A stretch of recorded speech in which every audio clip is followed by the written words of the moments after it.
Black Table here on the Black Star Network. My name is Greg Carr, your host, and this is our weekly hour devoted to topics of particular interest to people of African descent and to others fighting and working to build a better society. We're always excited here at the table when we introduce a new element. And we have our regular HBCU Master Teachers Roundtable. We have our legal roundtable. We interview elders. We talk about folks who are writing some interesting scholarship. And today, we are particularly excited. I think we're going to look back on this as a watershed moment in the history of the Black Star Network and the Black Table. We are convening our first K-12 Master Teachers Roundtable, and we are doing it in high fashion. As everyone knows by now in the world, here in the United States, the College Board has introduced an advanced placement African American studies course. That course is being piloted all over the United States. There are about 6 teachers, a little shy of 6, about 60 teachers who are teaching it all over the country. And I'm sure everybody has been following the controversies, the governors in Virginia and Florida, and talking about what is and isn't in the curriculum. And we thought we would sweep all that noise aside and go right to the master teachers who are convening that course so we can have a lesson today and hopefully going forward on the network, have them back a number of times to allow us to enter the classroom with them and talk about who is learning and what they're teaching and learning in the African American Studies course. Here with us today in our first Master Teachers Roundtable, anchored in the AP course, are 4 master teachers from Tulsa, Oklahoma. Brother Darren Williams, who is at the McLean High School for Science and Technology. From Houston, we have Sister Nelva Williamson, who is teaching at the Young Women's College Prep Academy. We have from Baton Rouge, we have Brother Emmett Lynn, who is teaching, of course, at the Baton Rouge Magnet High School. And finally, last but not least, from nearby St. Amar, we have Brother Malcolm Reed, who is teaching at St. Amar High School. And we are here to have this conversation with our master teachers. Welcome, sisters and brothers, to the Black Table. And thank you for taking a little bit of time. For those of you who are not, you can see the background for our teachers. They're in the middle of the school day. Those school days, K-12, are measured by seconds. So we ain't wasting no time. Welcome, y'all, to the Black Table. When we all last saw each other physically, of course, we were at the National Museum of African American History and Culture, where you were convened to celebrate the launch in February 2023, the formal launch of the final iteration of the AP African American Studies course. But of course, you've been teaching this course since you began to prepare for it last summer, and you've been teaching it the pilot from the beginning. So let's start. The convention might say ladies first. We're going to ask Nelva Williamson in Houston. How did you get involved in this? And then we'll kind of ask everybody that same question. And what's been your experience so far? Well, there was a symposium, a College Board symposium, a year ago, and my principal was there. The message came out that the course was going to be available. She immediately signed up the school, and it was all, the ball started rolling from there. So that's how we became involved here at Young Women's College Prep in Houston. Okay. How big is your school now? I remember you talking about that a little bit. We are a 6 through 12 campus, all girls, STEM focused, and we have approximately 500 students. And everybody's AP? Everybody's AP. When they get to high school, everyone is AP. We're an AP for all school. Wow. Okay. Thank you. Brother Emmett, you are in Baton Rouge, and you kind of wear a couple of hats. You're not only at the high school, you're over at our beloved Southern University, Baton Rouge, as well, aren't you? Yes. Yes, I am. Yes. So I'm at Baton Rouge High, and I also am an adjunct professor for Southern University. And I got started with the AP African American program when my principal approached me 2 years ago. She asked me to start an African American history course here at the school, which we did. And we had started off with 16 students. And from that first group last year, when we offered the AP African American, we've grown to 60 students now in 2 sections at our school. So, and that's how I got started and got into the AP program with the African American studies. Thank you. And let's go to Malcolm nearby St. Amar. Brother Malcolm, tell us a little bit about your experience, how you got involved in this, and where you are. All right. Well, my experience is a little bit different because I actually was not even at St. Amant High School at the beginning of last year. I was the head football coach at McKinley High School. I got to shout McKinley out because it's the oldest black school, oldest public school in the state of Louisiana, and I'm a graduate.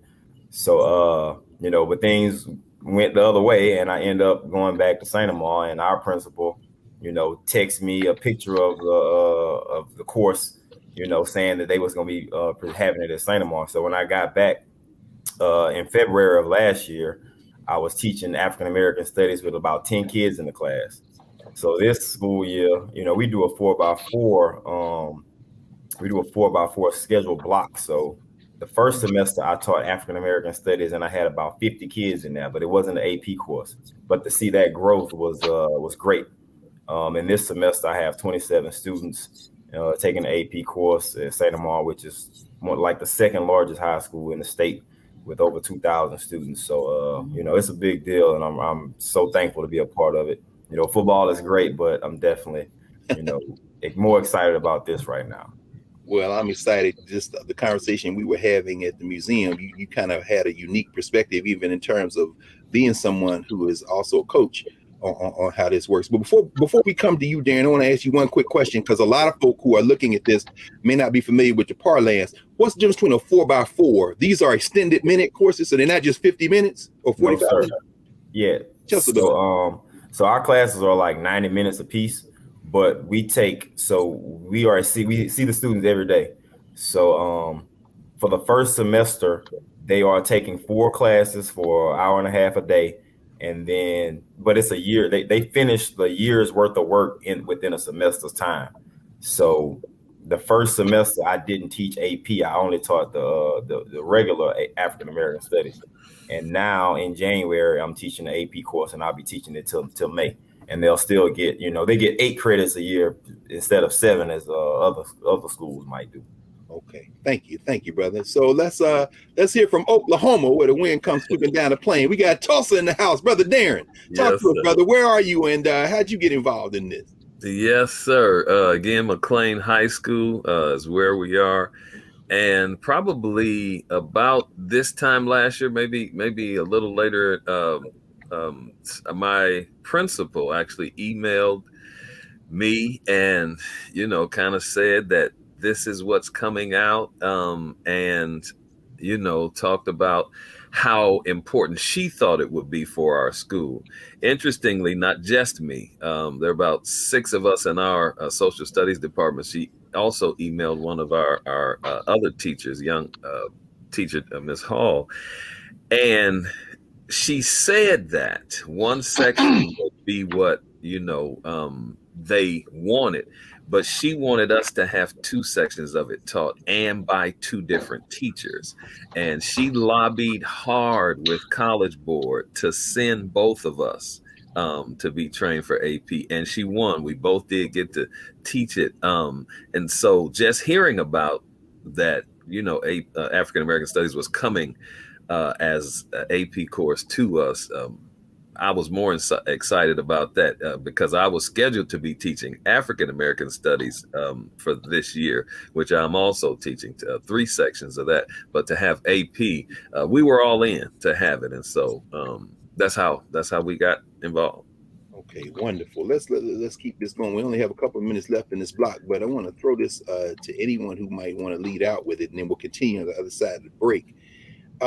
We know there's been a lot of stuff in the news, a lot of headlines about the College Board and the course and the curriculum. Myself, Dr. Josh Myers from Howard, we actually worked on the curriculum. That's before, I think, as they were recruiting you all. Yeah. But now all that's over and all that's passed. Was when you all came to Washington, D.C. to meet for the kind of group where y'all began to build out how you're going to write lesson plans, how you're going to teach and deal with the class. Was that the first time y'all got together? It is, yes. The first time the cohort of us did was there in DC. No contact or even announcement about who else will be coming. Just when we got there, we saw each other, we met each other. Okay. Mm-hmm. And it seems to me that, as we know as teachers, and this is the real blessing, again, thanks you all for taking time out of the day to come and talk with us. We know teachers bond. And it seems y'all got a very powerful network that's really independent of anything else going on. Can anybody talk a little bit about that bonding that you all had? And thank you, brother Malcolm. That's that Louisiana accent, Saint Amant. I mean, they say us Negroes up here to know, but since I wanted to make that correction, Amant with a T. Tell us, Malcolm. I mean, what has this bond been like? Because that's what I got from you all. Y'all a very tight cohort of folks. Oh, well, I appreciate that. But me and Emmett had already met last year, working, during our social studies teachers' professional development. So when we saw each other, it was like, what's up? BR in the house, what's happening? Right. So, and another guy, Lamont Simmons, he was from New Orleans. We was on the plane together. We didn't even know we was coming to the same spot. So that was crazy. But once we got there and we started sharing ideas, and it's just a community that teachers automatically have, and we bouncing ideas off each other, perspectives and different experiences. So it naturally, and obviously nothing brings you together more than an event, as significant as this. So we all kind of understood what we were facing and how important this work is gonna be. So we naturally just connected on that, and we all in this together. We got each other's back. If somebody needs something, we all one call away, and that's the most beautiful part of the whole thing for me, is just having another network of teachers all over the country that I never really had access to. Yeah. Right. Okay. Listen, man, I appreciate that. And in fact, I think we all do. I know one thing, I can speak, I think, for everybody who's watching this, it's flat foot inspirational to see how you all work together and in your classroom. So we're going to come back in a moment after the break. We're going to come into the classrooms with you, if you'll allow us, and maybe help us understand what's going on in the classroom, some of the things that the students have gravitated toward, the things you found, what works, what you expect to work better as you continue to deliver this course. And we'll be back with that and more here at the Black Table with our K-12 Master Teacher Roundtable. This is our inaugural conversation with the teachers of the Advanced Placement African American Studies course offered by the College Board here in the U.S. Back in a moment at the Black Table.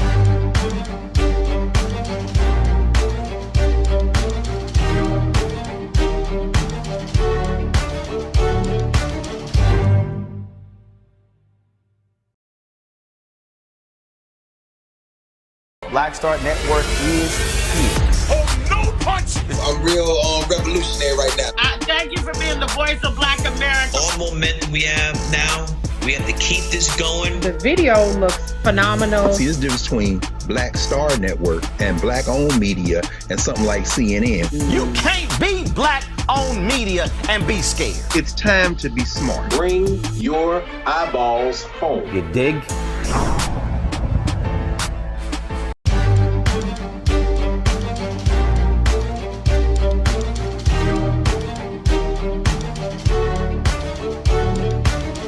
Welcome back to the Black Table. We're here with our Master Teachers Roundtable, talking about the Advanced Placement African American Studies course being offered here in its pilot form from 2022 and 23. And next year, that's going to be scaled up for even more folk. And soon this course will be coming to a school near you. Now, but one of the things in listening to you talk about this course, and all of y'all have been interviewed by folk, but again, we wanted to have this space to really be able to stretch out. You were so proud of your students. Tell us a little bit about how these students are gravitating. I know all of y'all are, but maybe Nelva, if you could lead out, tell us about some of the work that y'all doing in the class. Okay, yes. I am certainly very, very proud of my students. They are really grasping onto this information, but they're just some savvy young ladies, and anything that we talk about, they are really engaged with. They're doing the readings, they're doing this analysis, they're bringing in things that are current, they're making these connections, some of which I had not even thought of myself. But they really are gravitating and holding on to this material and seeing where there are deficits in other history classes that they have taken, how this is adding a layer of knowledge and a depth of knowledge that they had not known before. It just really has been an amazing experience as a teacher to watch them engage with the material. especially since it's not just history. We are doing poetry, art analysis, other types of things. And I think that's also new for them to have that experience in a history classroom. If you don't mind, just right quick as a follow-up, I remember we were standing around and you were talking about you have an artist, at least one artist in your course, right? And some of her creativity is driven by these primary sources. Could you talk a little bit about what she kind of generated, as a result of this work?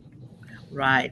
One of my students, well, several of my students, they're talented in so many different ways. They're not just STEM girls. They are artists and they're musicians and singers, everything. But when we were doing some work with primary sources for runaway slave ads, one of my students who, she sketches all the time, she started sketching. And as I was walking around, she was drawing from the description in the ad. She was drawing the person. So she was bringing life to this person who had run away, taken agency over themselves. And here she is in 2023 giving him life again by sketching him out. And I told her that she should really think about integrating that into her art portfolio for, her auditions for college. She's trying to become an architect.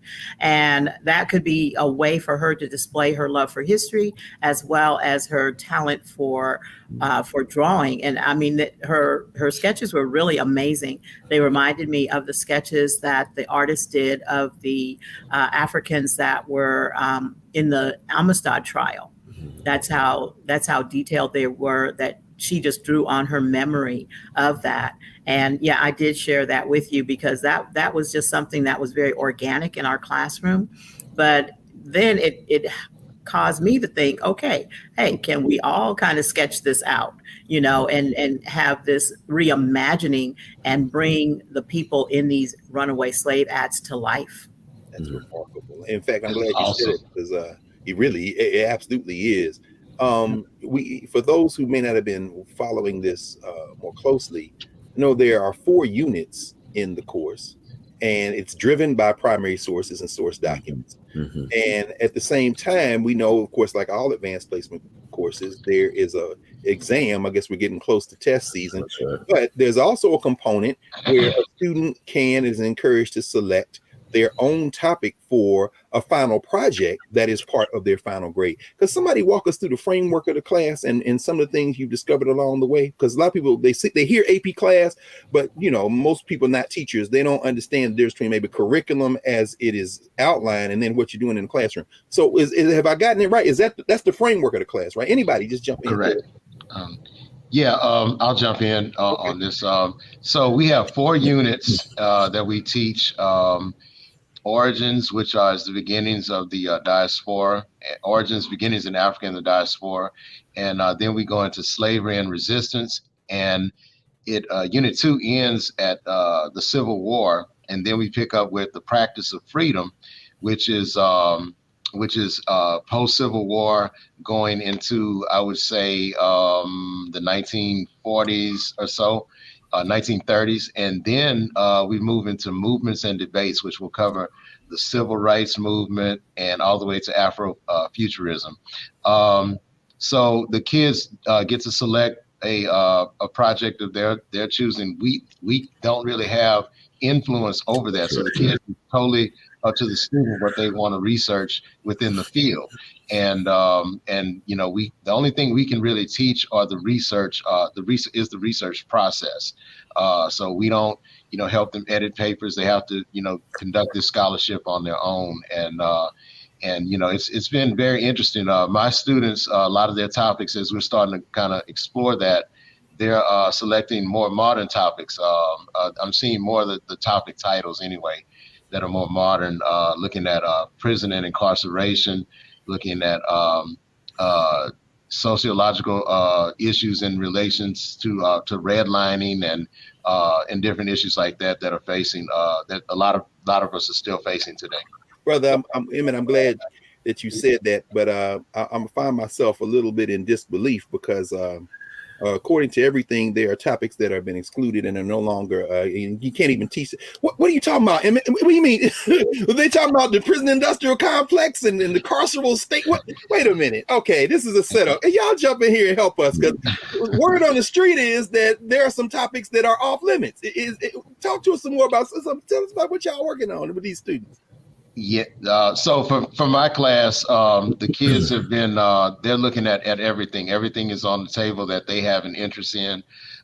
Some of the things that AP did in the P2 from P1, Pilot 1 was the original curriculum, and Pilot 2 is the new public curriculum that's been modified in some ways. But the topics that people felt were pulled out, such as intersectionality, and even 40 Million Ways to Be Black by Henry Louis Gates, writings like that, those are still available in a repository that'll be on the AP website, which is a AP Classroom, which is like a Blackboard site for kids who are taking the course. So if a student wants to research that, AP is standing by its commitment to academic freedom, and students are allowed to research those topics. And it's a totally student-driven project.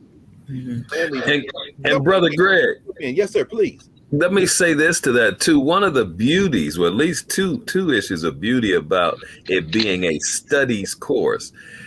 The first thing is that in the classroom, if a student has an interest in a subject, then you can address and you can deal with the subject. The second thing, that as a studies course, it's not just a deep, straight dive into history as such, but it's interdisciplinary, which means that you are scanning what society, or how society upholds or deals with or not deal with an issue. And because it's a studies class, you can touch subjects in that way as well that are not necessarily required and a part of the curriculum. And thank you. And we're going to come up on a break in the next couple of minutes. But I want to ask you all, just listening to you talk about what the students have gravitated toward, have you found topics? And I know, Malcolm, you're doing the block roster, so you're doing the whole thing in a semester. But I assume everybody else is doing fall and spring. You're in part 2, right? So, I mean, that's correct. Are there topics that you said, man, these students are really, they want to let this go? I could say a couple things, like pretty much everything that we've discussed has been like a light. I could see light bulbs going off all over the classroom every day. Yeah. And so many hands are being raised, and so many students are like building their responses off of each other. Like, it's really like so beautiful a thing for me to be able to step back, because I taught African American studies as a studies class at McKinley High for years. And it was, the demographic was different, and those kids had a little bit more familiarity with what we were discussing.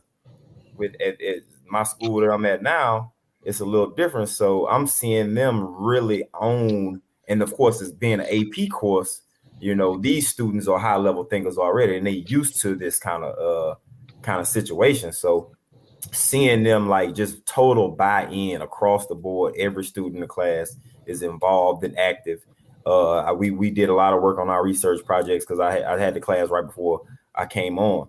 So I was listening to them discuss and kind of helping them with the writing process, and they sharing their research proposals with me, and I'm listening to them have all the same conversations everyone else is talking about. Like, they are so excited about being able to do this research and being able to like find something that they are passionate about in this area of study. And they want it. So at the end of the day, they choose it. They chose to sign up for the class. They chose whatever they wanted to research, and that is nothing more valuable for education than ownership. So that's what I appreciate the most. All right. Well, we're going to thank you, Malcolm. We're going to come back after the break. We're going to continue this conversation. And before we go to break, I do want to say, and I think this is on behalf of everybody watching as well, please, all of you all, tell your young people we are cheering them on. Because I'm sure people watching this like, oh man, I wish I could go in this classroom, which I think we're going to talk about when we come back around the break, like what you see going forward. So we're back here in a moment here at the Black Table with our Master Teachers Roundtable, and we're discussing the Advanced Placement African American Studies course offered by the College Board and taught by the folk who are having the conversation today. Back in a moment here at the Black Table.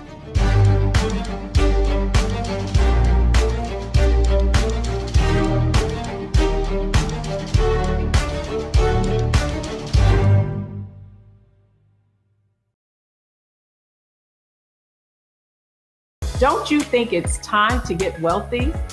I'm Deborah Owens, America's Wealth Coach, and my new show on the Black Star Network focuses on the things your financial advisor or bank isn't telling you. So watch Get Wealthy on the Black Star Network.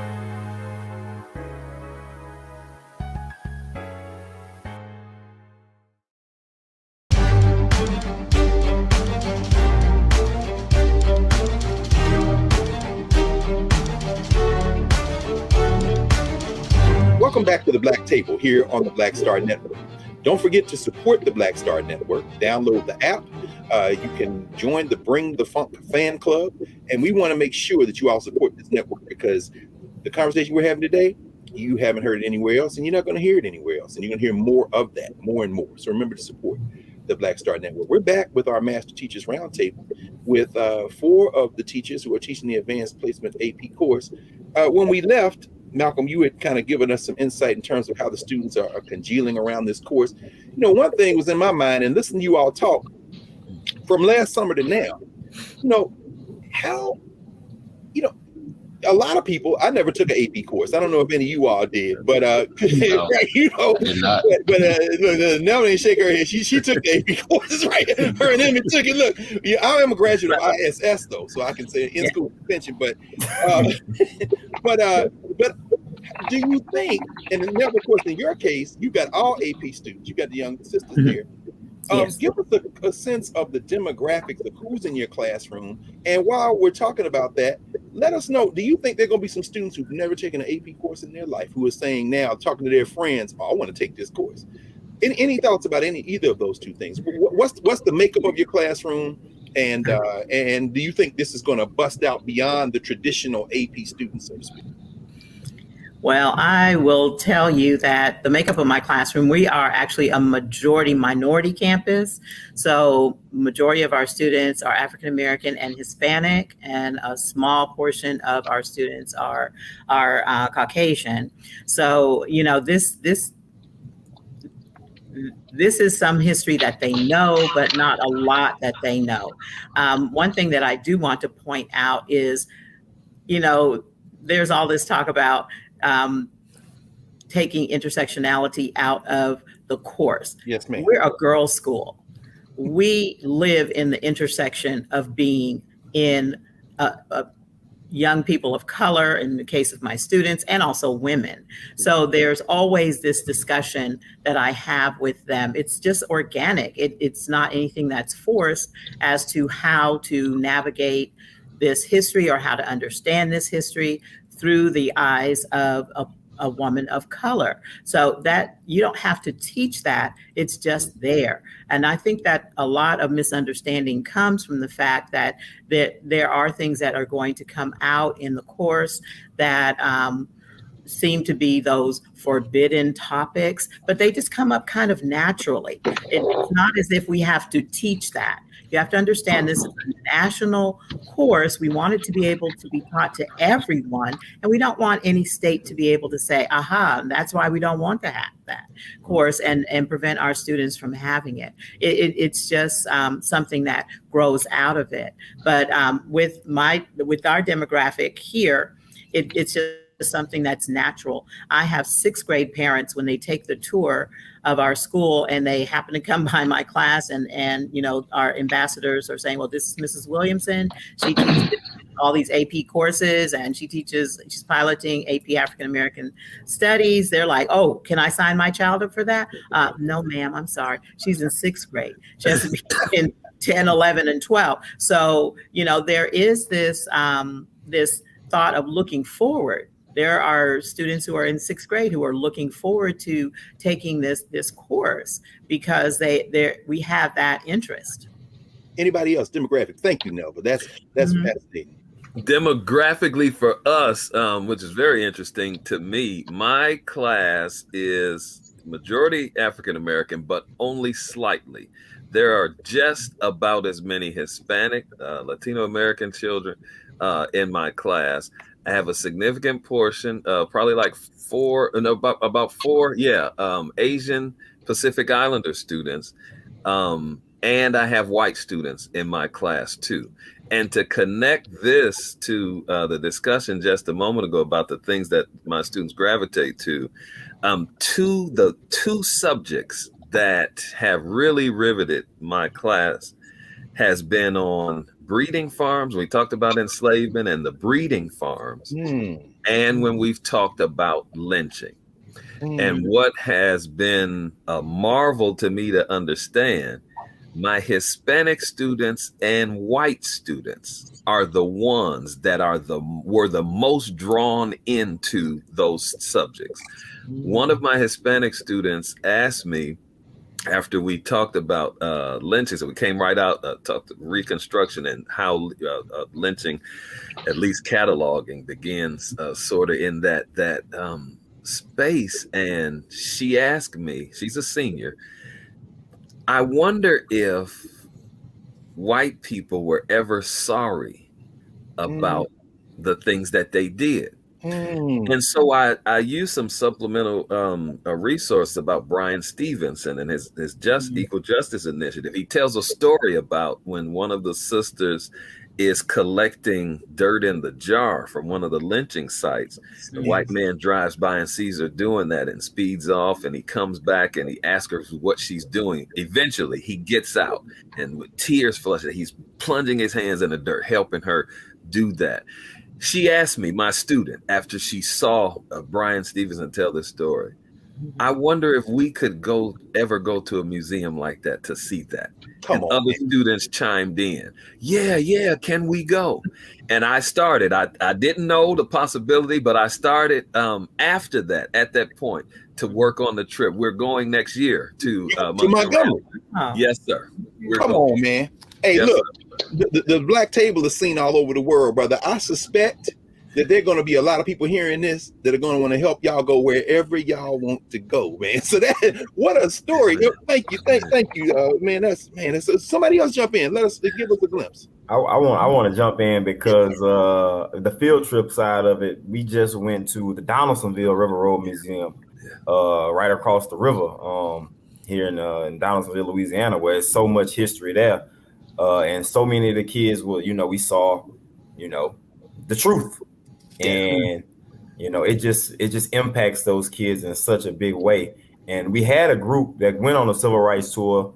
Only one of those students in my class, but they went to Montgomery, they went to Birmingham, and they went to Jackson, Mississippi, where the Civil Rights Museum there is also amazing. And they have a lot about lynching going on in that one as well. So the demographics in my classroom is similar to Nelva's, which is interesting because it's 27 students total and 24 female. But it's a good mix. It's about 40% white in the class. So I think we had like 3 Hispanic students as well. So and when you came by, in fact, when we were at the museum, Malcolm, I want to raise this before I come to you, Emmett. And you said in terms of African American males, how many brothers do you have in the class who are of African descent?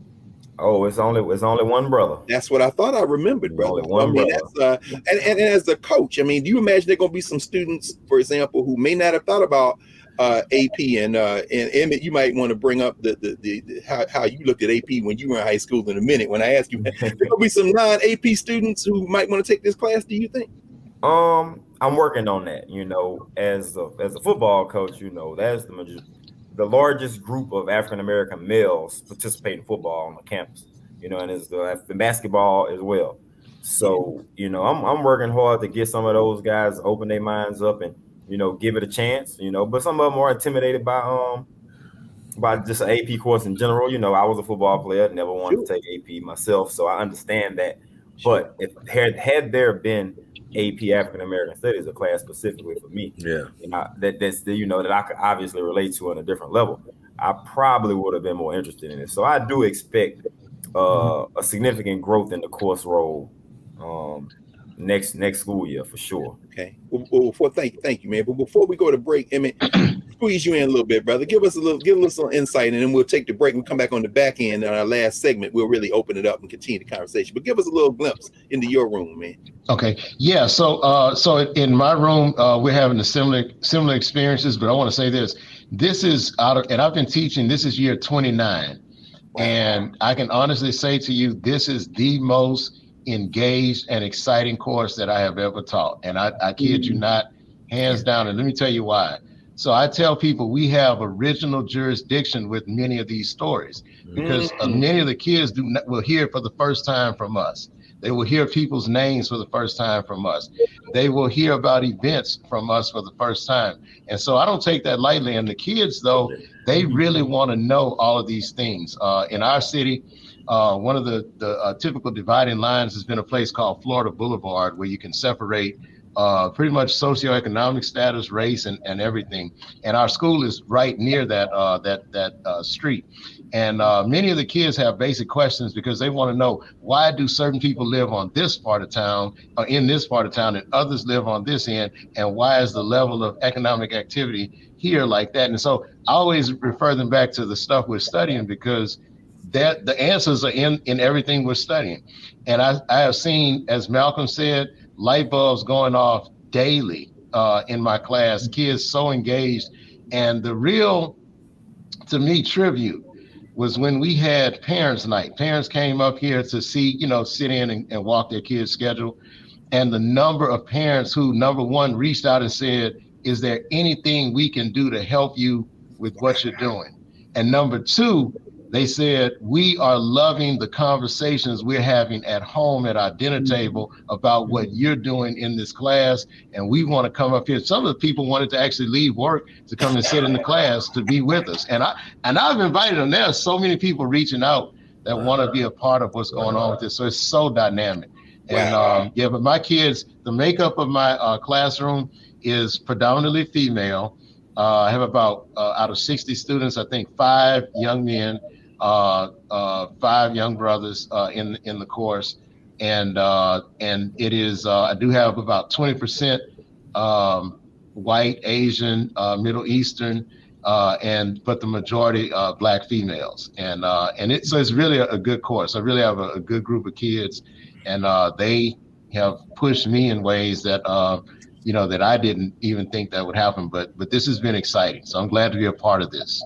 Man, I think we're all glad you all are. In fact, we're going to take our break. Thank you. And when we come back, we're going to spend our final block kind of exploring any direction our master teachers want to take us in as we continue to have this conversation around the advanced placement course. Our first convening of our master teachers Black Table segment with our K-12 teachers, particularly our high school teachers, some of the best in the business. So we'll be back here in a moment here at the Black Table on the Black Star Network.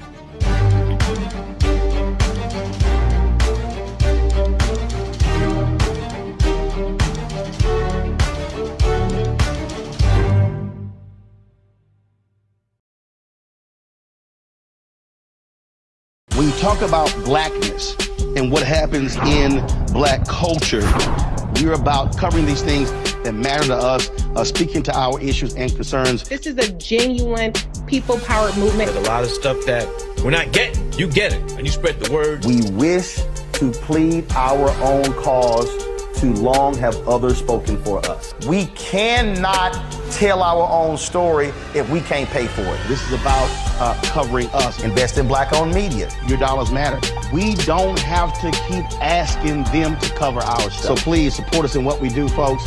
We want to hit 2,000 people, $50 this month, raise $100,000. We're behind 100,000, so we want to hit that. Y'all money makes this possible. Checks and money orders go to P.O. Box 57196, Washington, D.C. 20037-0196. The Cash App is $RM Unfiltered. PayPal is R Martin Unfiltered. Venmo is RM Unfiltered. Zelle is Roland at RolandSMartin.com.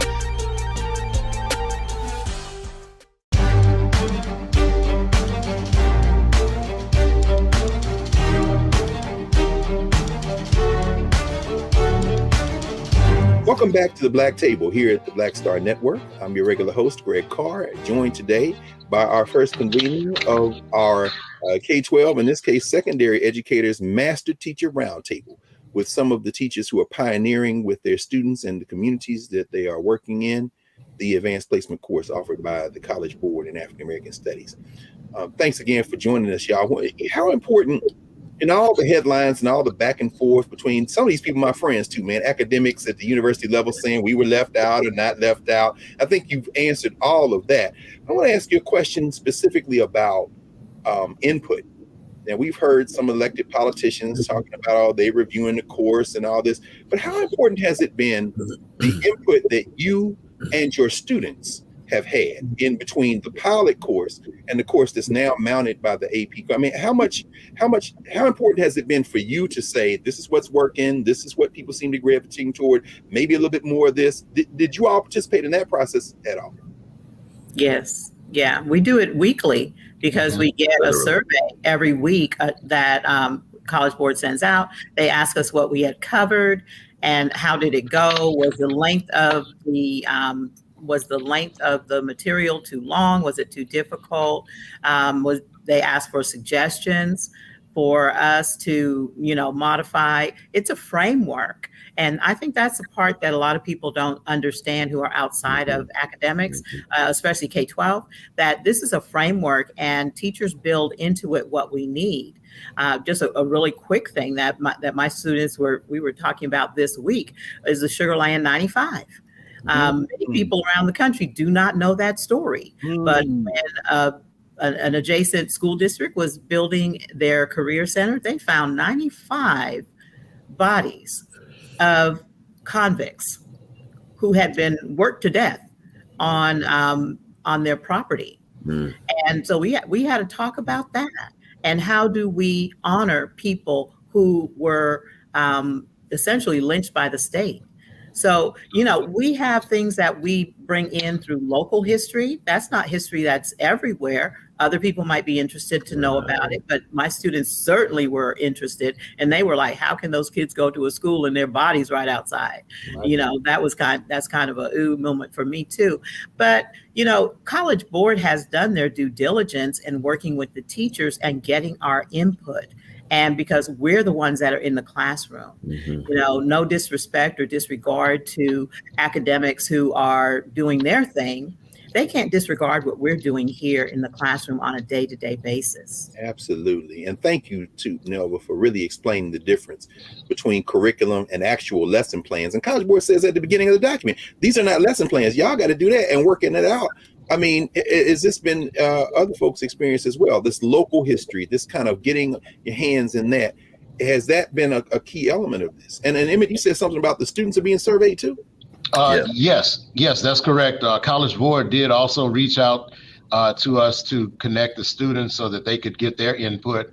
And so I do know students are having input in that way as well. So they are hearing those voices. And to be honest with you, a lot of times as a teacher,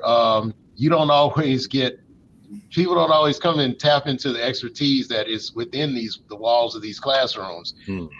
And so I feel like they have asked for input, and where we have made, when we have brought things to their attention, those things for the most part have been addressed, I believe. But so I think that they're getting a pretty all-around, a well-rounded input from everyone.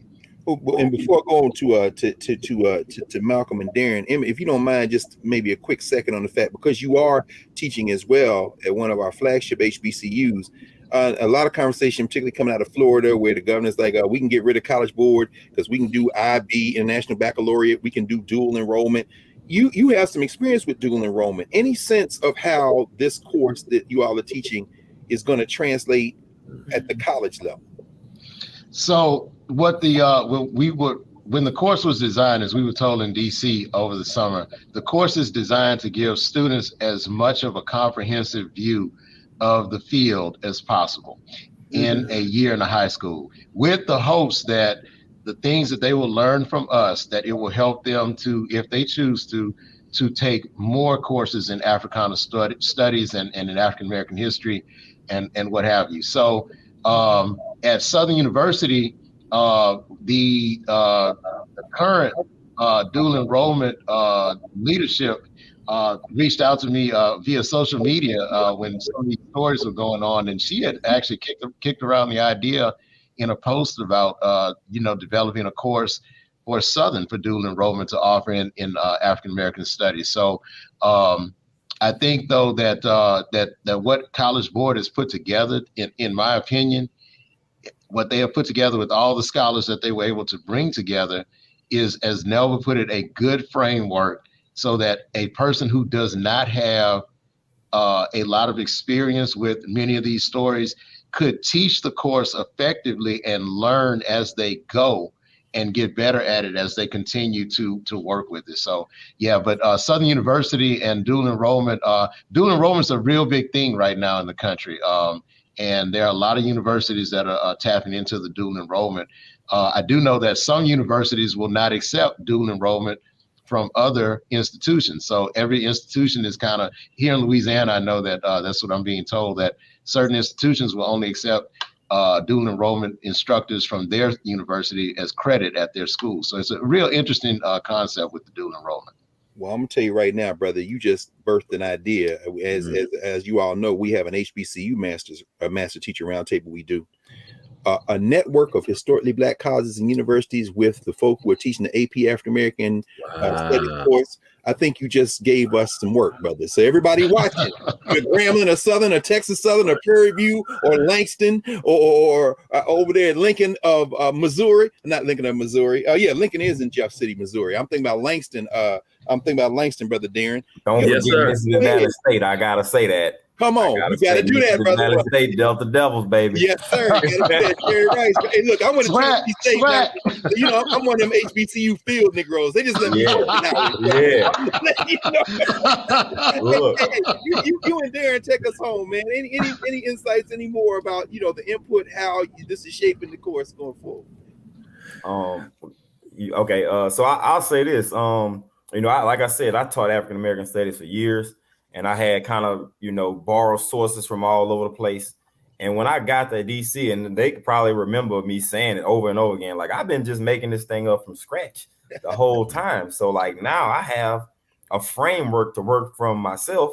And it was very validating for me because a lot of the information that wasn't in there, that I had already been teaching is in the framework. So I was like, boom, I already got something for each one of these. I could start sharing some of these sources with some of my peers and everything. So as far as that goes, it made a lot of sense to me, and College Board did a great job of putting this framework together as far as I'm concerned. Absolutely. As far as what our input and them listening to us and making adjustments based off the feedback, I think they've done a good job as far as that goes as well. Everybody not going to agree, and at the end of the day, like, it's what the kids gonna want at the end of the day. Like, that's the most important. Like, we are in the business of servicing young men and women. So if they are good, most importantly, then I think then that's great. But I've learned a lot, like Emmett said, we get to teach as we go. And some of the things I hadn't been introduced to yet.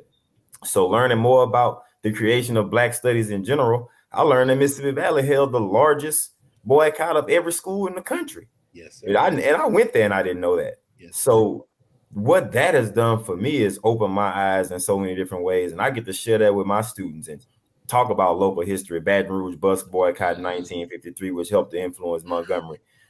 Those things that happen right here that our students don't really know about. Now we get to discuss it, and they get to ask questions about it. They get to do research projects about it if they want to. It's just a beautiful thing, if you ask me. It's beautiful. Right. And listen, shout out to Brandy Waters and all the folk at College Board who have been diligent in this work. And it's just a blessing to know that you all are in this really, and I'm saying from the ground up, the only reason there is a space like this is because of the work that you all are doing, you and the students and their families. So Darren, if you there are going to be a lot of young people who are watching this, not just young people, they're going to be teachers all over the country who are going to want to teach this. Anything you want to say to teachers who are saying, wow, looking at this, I really would like to get involved in this. What does it take to make an excellent master teacher of this AP course? I think, let me say these two things first to that in terms of shaping a future with it, I think, number one, this is a step towards bringing American educational system educational justice. And I say that because there have been AP classes for so long on all kinds of subjects, but to be raising African American studies to that level, to offer it as AP is doing some sense of educational justice. The second thing I'm going to say too is, your mentor, Greg, says this, that African history, African American studies, to be teaching it and bringing it to the forefront is to return it to the respectful column of history. Come on, brother. So I think better quote John Henry Clark. Yes, indeed. Yes, indeed. That is shaping what the future of this is. But to be, I think, a good teacher in this regard, I think you really got to be committed to that idea of what justice is, because with the pressure that is coming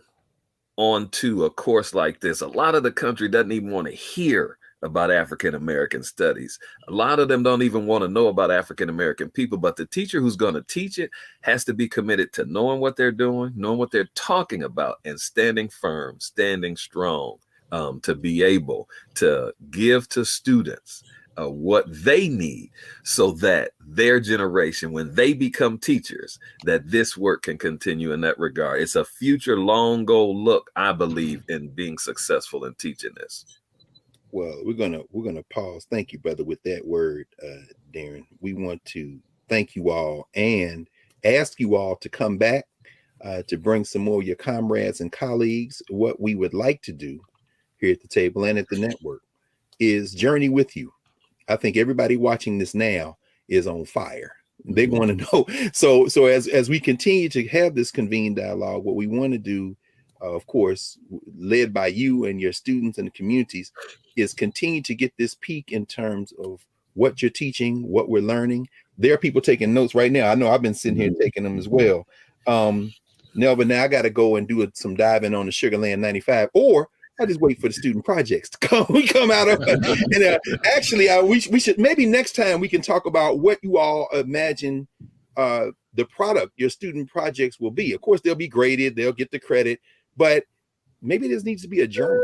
Maybe it's need to come up with some kind of website or publication where we can all see the product and learn together, and then you all can teach the whole world, which is, you know, the wonderful thing. So we want to thank you, Darren Williams coming out of Tulsa, Nelva Williamson out of Houston, Emmett Lynn out of Baton Rouge, and of course our brother Malcolm Reed, St. Amant. Anyway, I say it right. Did I say it right? You got it. Our master teacher roundtable, the first one here at the Black Star Network, and we couldn't have anybody better than four of the best to do it. So thanks you all. We look forward to seeing you again soon. And thank you for having us. Thank you. Thank you so much. Always about the kids. Always about the kids. Always. And with that message from Brother Malcolm, we're going to pause here, and when we come back, we'll clear the table and get ready for next week here at the Black Table.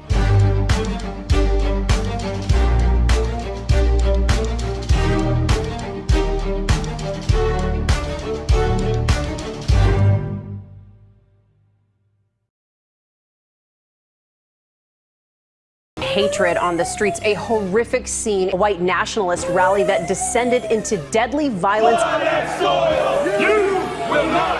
White people are losing their damn minds.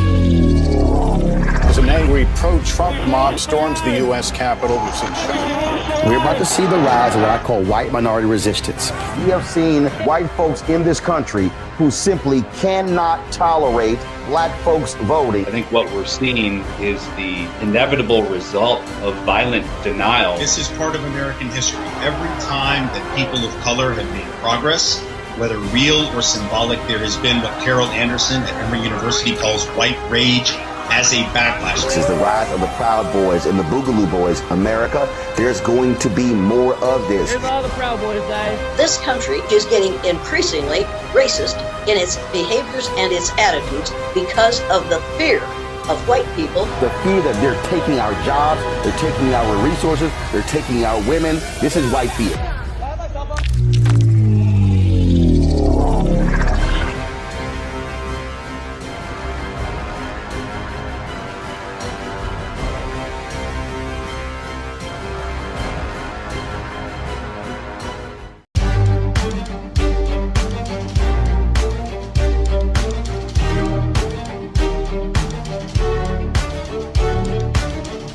Welcome back to the Black Table here on the Black Star Network. We have had our inaugural Master Teachers Roundtable with our educators who are teaching the Advanced Placement African American Studies course. And I want to quote Brother Darren Williams said, if you're going to be involved in this work, you have to be committed to what justice is. I think that resonates. We have seen four of the best to do it. We've heard them talk a little bit about their students, a little bit about how they've contributed to shaping this class. We've heard a little bit about the communities that they're doing this work in. And most importantly, we are all learning through them and their students and the communities they're in, the lessons that we can learn about how to create a better world. And at the end of the day, that's what it's all about. So join us next week here at the Black Table, and everybody stay safe, and we'll see you in a week.